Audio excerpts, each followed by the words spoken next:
Over the horizon.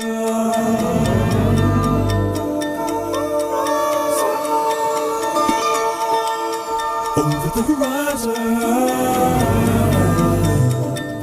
स्वागत है आपका आपके चैनल स्मार्ट स्टडी नवोदय में। जवाहर नवोदय विद्यालय क्लास 9 का जो एग्ज़ाम है वो बहुत ही नज़दीक आ रहा है, बहुत ही कम समय बचे हुए हैं। 24 फरवरी को जो है वो जवाहर नवोदय विद्यालय क्लास 9 का एग्ज़ाम होने वाला है और सीट भी जो है काफ़ी कम होती है और जो इसका जो क्वेश्चन आता है वो भी बहुत ही ज़्यादा टफ होता है क्योंकि सीट कम होती है, कंपटीशन ज़्यादा होता है। इस वजह से क्वेश्चन जो होते हैं बहुत ही टफ आते हैं, तो आपको मेहनत जो है वो बहुत ज़्यादा करनी होगी।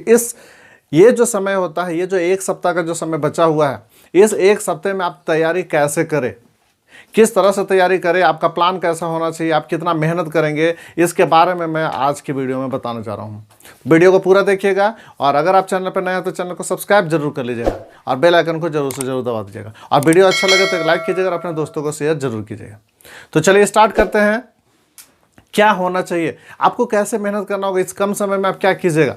देखिए, इससे पहले जो है आपका एनसीईआरटी का मैंने बताया था कि एनसीईआरटी के जितने भी बुक है, आपका जितना भी चैप्टर है, एनसीईआरटी का जितना भी चैप्टर है, मैथ हो गया या फिर साइंस हो गया, जितना भी चैप्टर है पहले तो वो आपको पूरी तरह से कवर कर लेना है। अगर आपका कवर हो चुका है तब तो बहुत अच्छी बात है। इंग्लिश में जो होता है, जो ग्रामर पोर्शन है, उस ग्रामर पोर्शन पर आप ध्यान रखिएगा कि ग्रामर पोर्शन में भी कुछ खास ही चीज़ को आपको देखना है।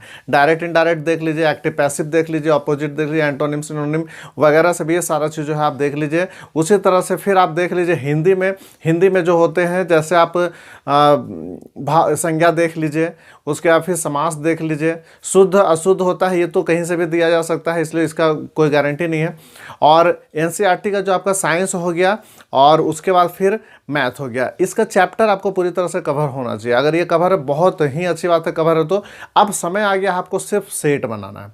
अब सेट कैसे बनाएगा, उसके लिए क्या कीजिए, आपका अगर प्रैक्टिस सेट का बुक होगा तो आप प्रैक्टिस सेट के बुक से आप क्या कीजिए कि एक सेट जो होता है, आपको पता है कि 2.5 घंटे का क्वेश्चन पेपर होता है, तो आप क्या कीजिए कि एक दिन में आप सेट जो है वो एकदम टाइमिंग सेट कर लीजिए। आपको 2.5 घंटे पूरा बैठना है और बैठ के जो है उस सेट को कंप्लीट करना है। उस सेट को कंप्लीट करने के लिए आप क्या कीजिएगा, एक ओएमआर सीट आप लीजिए जिसमें 100 क्वेश्चन जो होते हैं उसमें फिल इन द ब्लैंक जो आपको कलर करने होते हैं, कम से कम 100 वाला ले लीजिए जिसमें 100 नंबर तक हो। अब उसमें क्या कीजिए कि आप 2.5 घंटे जो है पूरा टाइमिंग सेट करके बैठ जाइए और बैठ के उस सेट को पूरी तरह से बनाइए। आप देखिए कि उसमें आपका टाइमिंग कितना लग रहा है, टाइमिंग मैनेजमेंट आपको पता चलेगा कि आपको किस पोर्शन में कितना समय लग रहा है। इससे पहले मैंने बताया है कि आपको किस तरह से कौन चीज़ को आपको पहले बनाना है।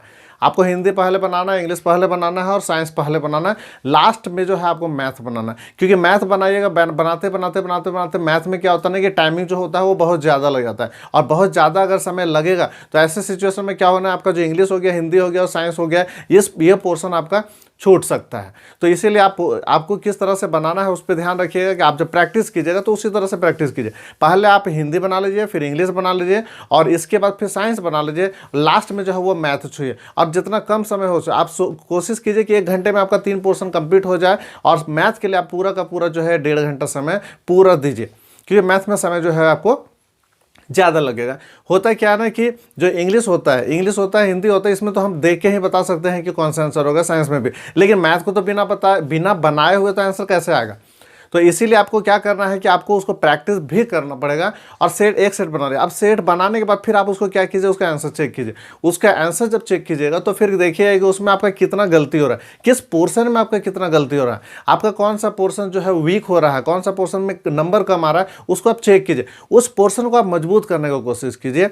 लेकिन आप ध्यान रखिए कि 2.5 घंटा जो आपको बनाना है, सब समझ लीजिए जस्ट कि एग्जाम हॉल में बैठे हुए उस तरह से। ऐसा नहीं कि आपको कोई क्वेश्चन नहीं आ रहा, फटाक से आप उसका आंसर देख लीजिए, ऐसा बिल्कुल भी आपको नहीं करना है। पूरी तरह समझ लीजिए कि आपको सिर्फ क्वेश्चन मिला हुआ है, आंसर नहीं मिला हुआ। आप उस तरह से प्रैक्टिस कीजिए 2.5 घंटा पूरी तरह से, ताकि आपको सही समय पता चले कि कितना समय किसमें लग रहा है। और इस तरह से आप अगर प्रैक्टिस कीजिए, पहला सेट कीजिए, पहला सेट में देख लीजिए कि क्या कमी है, दूसरा सेट जब बनाएगा तो उस कमी को आप पूरा कीजिए। इस तरह से करते करते आप 1 सप्ताह तो पूरा फुल्ली सेट बनाइए सेट। तो इस तरह से अगर आप करते हैं तो ऑटोमेटिक देखिए, आप जब एग्जाम लिखने जाएंगे तो आपको एक कॉन्फिडेंस आएगा कि नहीं, अब जो है एग्जाम मेरा बहुत ही अच्छा जाएगा। आपका कमी जो 1 सप्ताह में आपको कमी भी आपको पता चला है कि क्या क्या चीज़ का जो आपका कमी है। इस तरह से यही टारगेट रखिए। आप अगर बुक पढ़िएगा, एनसीईआरटी का बुक चैप्टर पढ़ने लगे, तब फिर आपका नहीं होगा। आपको सिर्फ सेट बनाना है। आप कोशिश कीजिए कि 8-10 सेट जो है वो आपका कंप्लीट हो जाए। अगर इस तरह से कीजिए, देखिए आपका सिलेक्शन बहुत ही आसानी से हो जाएगा और इसके बाद जो है फिर फ़ायदा ही फ़ायदा।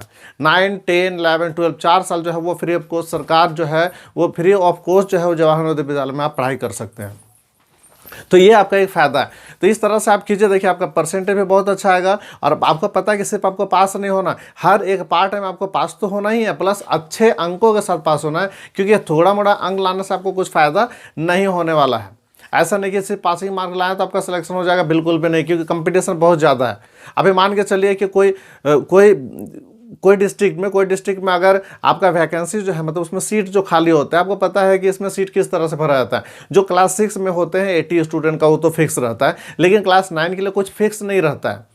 होता है कि कुछ बच्चे जब निकल जाते हैं, जैसे किसी वजह से डॉक्यूमेंट वेरिफिकेशन में उसका ये पाया गया, कुछ गलती पाया गया, तो वो सिलेक्ट नहीं हो पाए। तो 40 जैसे 80 स्टूडेंट है तो मान के चलिए कि 5 स्टूडेंट जो है वो निकल गए, तो 5 सीट जो है उसका खाली हो गया। इसी तरह से बीच बीच में 6, 7, 8 तक के उसके बीच में अगर कुछ स्टूडेंट निकल जाते हैं तो उसका सीट खाली होता है।